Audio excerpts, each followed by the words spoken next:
So for this week's episode, I have my notes down here, so I'm looking at them, but I thought it was interesting that, like, the beginning of the episode, Michelle was getting asked about Shelly and, like, how she knew her and everything.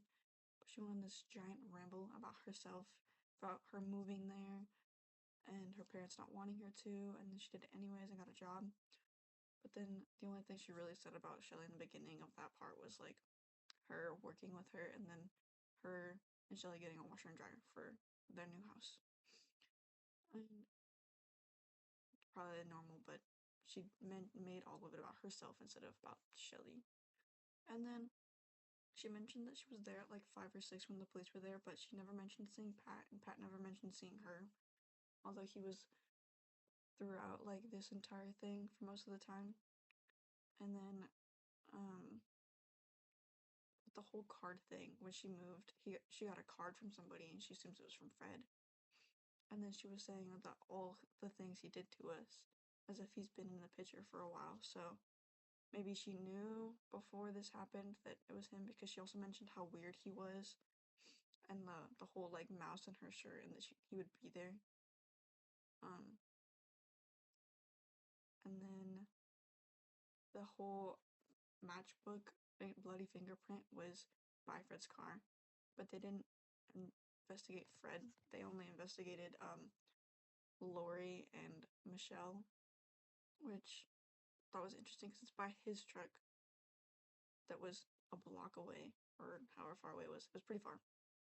And um they didn't care to investigate him at all.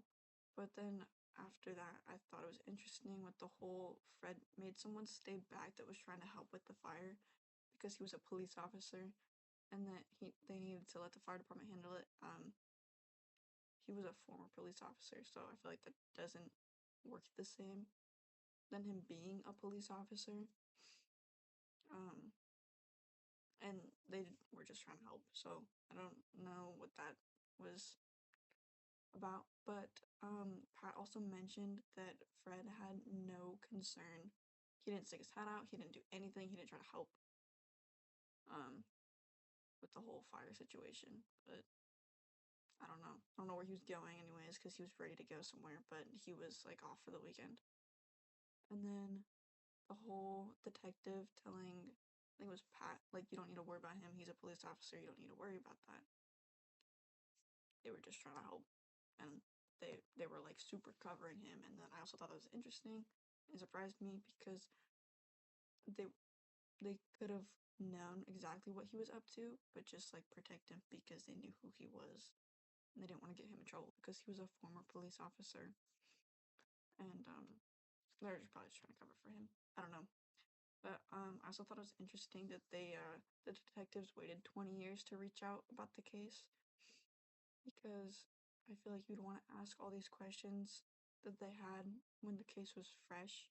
So, well, the memories were still present, like not like 20 years later by the time they had already forgotten everything that happened.